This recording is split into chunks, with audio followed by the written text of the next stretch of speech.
진짜 프로는요, 해결책을 제시하고 실제로 해결하는 것을 보여줄 수가 있어야 프로가 되는 겁니다. 프로가 되시기를 바랍니다.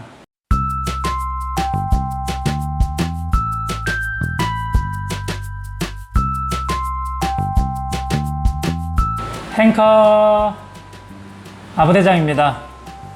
오늘은 구독자님들이 많이들 궁금해하시는 이것에 대해서 함께 생각해보고 공부해보고 알아보도록 하겠습니다. 그것은 바로 물퍽입니다. 물퍽이 생기면 이 물퍽을 보고 상당히 두려워들 하시고 내 추출에 심각한 문제가 생겼나? 라고 고민하시는 분들이 많은 것 같습니다. 그래서 오늘은 물퍽에 대해서 이야기를 좀 해볼 건데요. 저는 그렇게 생각해요. 물퍽이 생기면 커피 추출에 문제가 생겼을 가능성이 있을 수는 있지만 물퍽만 보고는 정확하게 판단하기가 어렵기 때문에 물퍽을 가급적이면 신경 쓰지 말아 주셨으면 좋겠습니다. 이게 서두에 제가 드리는 말씀이고, 그럼에도 불구하고 물퍽에 대해서 공부해야 될 이유는 이제 바텀리스를 사용하지 않는 분들이라든지 이런 분들이 그래도 조금 어느 정도의 문제점을 발견할 수 있는 지표는 될 수는 있으니까 알아두면 나쁠 건 없어요. 그러나 제일 좋은 거는 바텀리스 이 포타 필터를 사용해서 추출되는 양상들을 늘 확인하고 점검하고 체크하는 이런 연습들을 하시는 게 더 중요하겠죠. 어쨌든 오늘은 물퍽에 대해서 한번 알아보겠습니다. 먼저 물퍽이 뭘까요? 지금 이 영상 보시는 분들 중에 물퍽이 뭔지 모르시는 분들도 계신데, 에스프레소 추출을 할 때에 추출이 끝난 다음에 포타 필터를 딱 제거하면 바스켓에 물이 고여있는 현상, 커피 퍽과 함께 물이 고여있는 것을 바로 물퍽이라고 하죠. 그래서 이 물퍽이 어떻게 하면 생기냐 생각해 보십시오. 추출을 하게 되면 이 바스켓 위로 물이 떨어지잖아요. 그러니까 당연히 커피퍽 위에 물이 고여야만 정상입니다. 근데 대부분의 경우에서 우리가 추출이 끝난 후에 바스켓을 제거하면 물이 없죠. 물이 없는 이유가 뭘까요, 그러면? 이 위에 물이 고여있던 것들이 어디론가 물이 사라졌다는 이야기거든요. 추출되면서 밑으로도 빠졌겠지만은 그래도 위에 그 헤드스페이스 공간에는 물이 고여있는 게 정상인데, 추출 버튼을 딱 끄는 순간 그 헤드스페이스에 차있던 그 가스와 여러 가지 압력에 의해서 물이 튕겨져 나가듯이 배출이 되는 겁니다. 어디로? 바로 3웨이 밸브로 배출이 되는 겁니다. 그래서 물퍽이 생기지 않는 이유는 3웨이 밸브를 탑재하고 있는 머신에서 적당한 일정한 압력이 가해져서 튕겨지듯이 뒤로 물이 빠져나가기 때문이에요. 근데 만약에 물퍽이 생긴다는 것은 뒤로 그렇게 튕겨지듯이 물이 빠져나가지 못했다는 게 되겠죠. 그래서 어떤 이유에 그러면 물퍽이 생길 수 있는지 구체적으로 한 3가지 정도만 한번 살펴보도록 하겠습니다. 자, 앞서서 말했던 것처럼 첫 번째 이유는 3웨이 밸브이기 때문에 뒤로 빠지는 거기 때문에 3웨이 밸브가 아닌 머신에서는 물퍽이 발생합니다. 이거는 거의 무조건 발생해요. 뭐 빠져나갈 길이 없으니까. 그래서 가정용 머신 같은 경우에는 2웨이 밸브를 쓰는 그룹 헤드들이 많거든요. 그러다 보니까 가정용 머신, 특히나 이제 가짜 퓨어라든지 가짜 그랜, 뭐 드론기 등등의 이런 이제 라인업의 그런 머신들은 대부분 다 2웨이 밸브를 달고 있어요. 그러다 보니까 3웨이 밸브가 아니기 때문에 어쩔 수 없이 물이 고이는 거니까 이것은 추출에 영향을 주는 게 아닙니다. 지극히 당연한 거.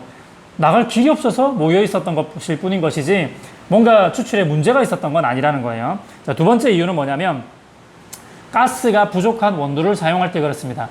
어쨌든 제3의 길, 3웨이 밸브가 열렸을 때에 뒤로 튕겨지듯이 나갈 수 있는 그 저항과 압력이 필요한데요. 그 압력이 원두에 있는 그 가스로부터서도 오거든요. 그래서 원두에 가스가 충분히 있고 그 가스가 충분히 배출이 되어야 헤드스페이스 안에 마치 압력밥솥처럼 이렇게 압이 가득 차 있을 것이고, 버튼을 누르면서 끄는 순간 3웨이 밸브가 탁 열리면서 갑자기 탈출구가 생기니까 튕겨지듯이 빨려 나가는 거죠. 그래서 가스가 부족한 원두를 사용할 때에 물퍽이 생길 수 있습니다. 그러니까 가스가 부족해서 못 튕겨내니까 생기는 겁니다. 신선하지 않은 원두를 사용했을 때 이런 일이 생길 수가 있는 겁니다. 자, 그래서 물퍽이 생기면 그 가스가 부족한 원두가 아닌지 로스팅 날짜를 먼저 확인해 주세요. 로스팅이 된 지가 시간이 꽤 오래 지나면, 이 시간이 꽤 오래 지났다라고 하는 기준은 물론 배전도에 따라 조금씩 다를 수는 있겠지만은 적어도 한 달 정도, 뭐 3주까지도 물퍽이 생길 정도까지는 아닐 거예요. 어느 정도는 생길 건데, 완전 강배전일 경우에는 3주도 조금 어려울 수 있겠지만은 어지간하면 이제 한 달 가까이 지나면 그때부터는 가스로 인한 저항이 부족해질 수 있다, 이렇게 생각하시면 돼요. 오래된 원두를 쓰면 그럴 수 있다. 자, 세 번째는 뭐냐면 허니컴이 부족한 원두라서 가스 발생이 느리게 되기 때문에 저항이 작게 걸릴 수 있다, 이겁니다. 이게 좀 어려운 문제일 수도 있는데, 그리고 많은 분들이 이 허니컴에 대한 것을 잘 모르는 분들이 많아요. 이거는 홈 바리스타 분들만 뿐만이 아니라 카페에서 일하고 계시는 바리스타 분들이나 사장님들도 모르는 경우가 많습니다. 근데 제가 이제 앞으로 컨텐츠를 다룰 때 주로 허니컴에 대한 이야기를 많이 할 겁니다. 왜냐하면 허니컴을 보기 시작하면, 배우기 시작하면 추출이 보여요. 진짜로. 그래서 정말로 너무나 중요한 요소들 중에 하나니까 오늘 영상 정말 잘 봐주시고 허니컴에 대한 이야기를 좀 잘 배웠으면 좋겠습니다. 오늘은 물퍽에 대한 이야기를 할 거기 때문에 허니컴에 대해서 아주 자세하게 다루진 않을 거예요. 근데 다음 시간에는 제가 허니컴에 대해서 이렇게 사진도 보여드리면서 허니컴이 어떻게 작용하고 추출에 어떤 영향을 미치는지, 이것이 에스프레소와 핸드드립 그리고 모든 브루잉에서 어떻게 작용할 수 있는지에 대한 설명들을 좀 해드릴게요. 요건 예고편입니다. 어쨌든 다음에도 계속 영상을 봐주시면 좋겠고요.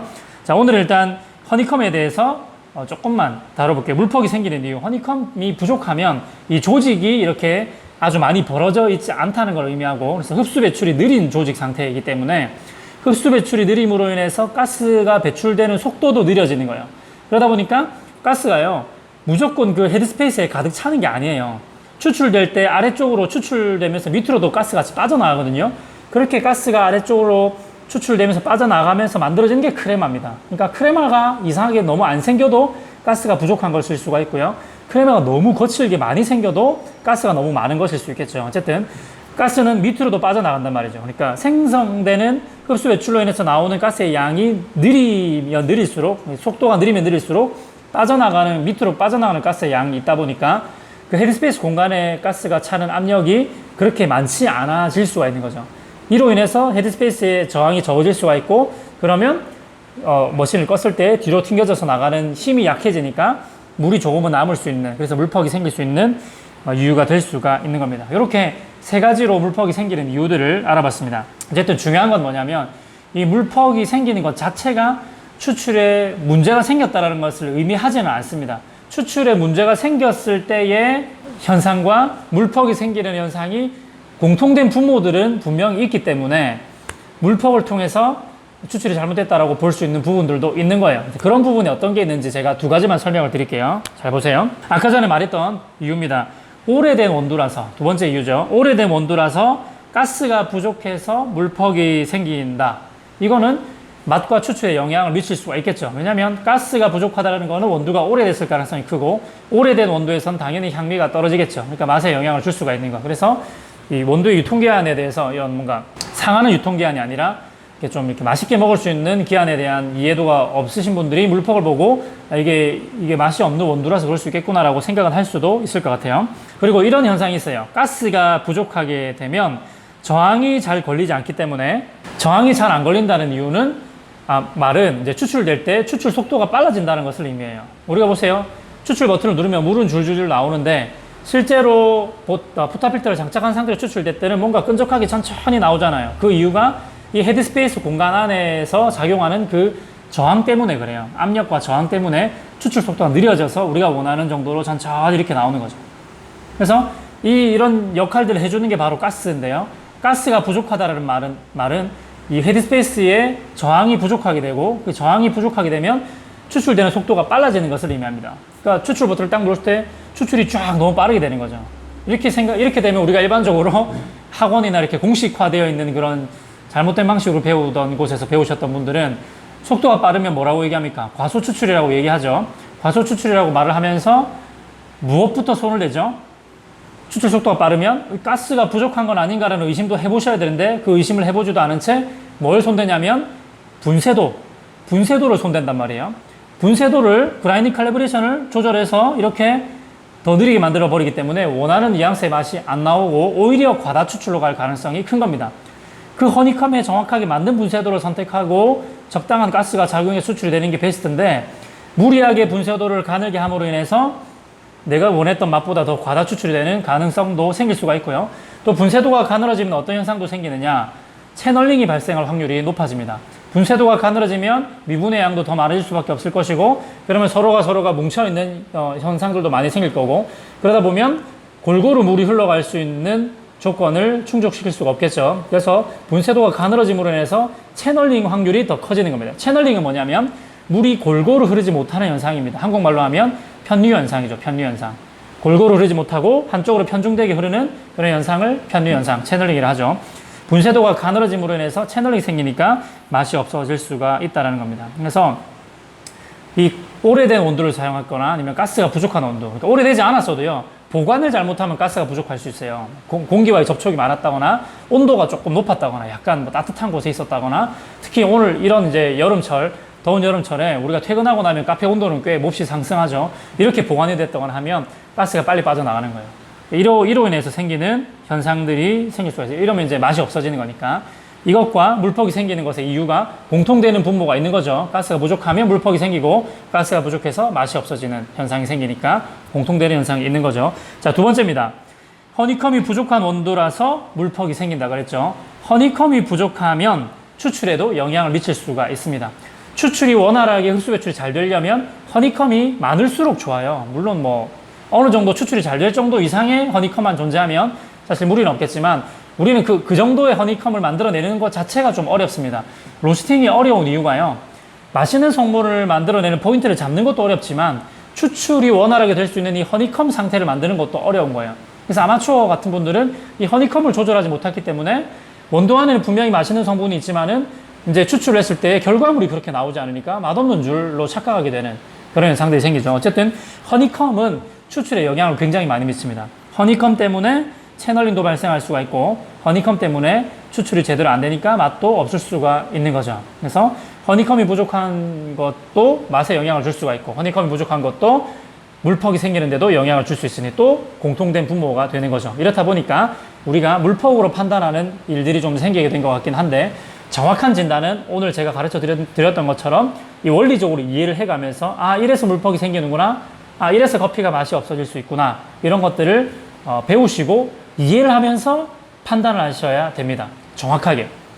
자, 그래서 이것을 해결하기 위해서 가급적이면 바텀리스 포타필터를 반드시 하나쯤은 구매하셔서 사용하시면 도움이 될 것 같아요. 자, 더 이상 물퍽에 대해서 고민하지 마십시오. 물퍽이 생겼다고 해서 무조건 잘못은 아닙니다. 물론 잘못이 생겼을 수도 있겠지만 무조건 두려워하지 마시고 항상 원인을 찾아서 그 이유를 찾으세요.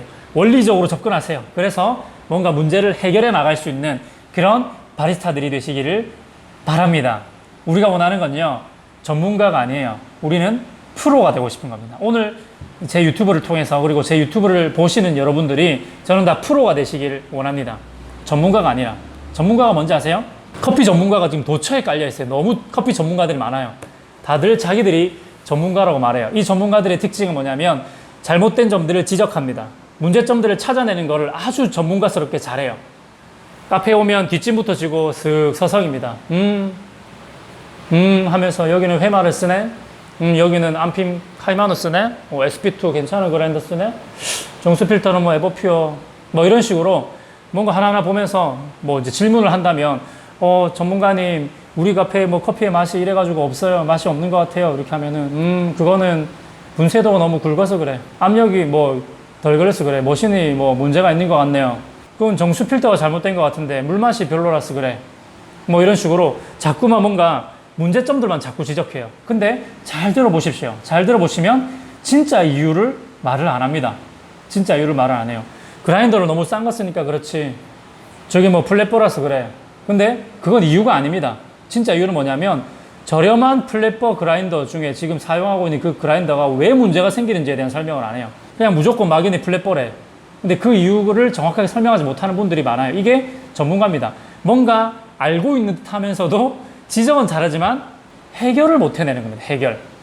그러면 오셔서 해결 좀 해주세요 하면, 그라인더가 문제가 있어서 그래, 그라인더 바꿔야 돼, 지금은 못해, 이런 식으로 말하는 거죠. 그럼 제가 좀 궁금한 게 있어요. 진짜 비싼 그라인더 갖다 주면 해결할 수 있어요? 해결할 수 있으실까요? 많은 전문가들이 우리 주변에 도처에 있습니다. 아는 게 너무 많아요. 뭐가 어떻고 듀얼볼이 어떻고 싱글볼이 어떻고 어려운 말은 다 씁니다만은 해결을 못 해낸다.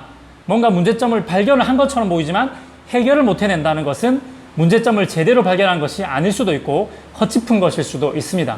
진짜 프로는요, 해결책을 제시하고 실제로 해결하는 것을 보여줄 수가 있어야 프로가 되는 겁니다.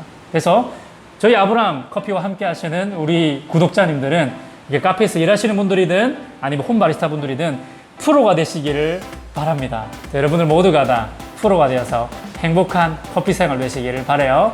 행카!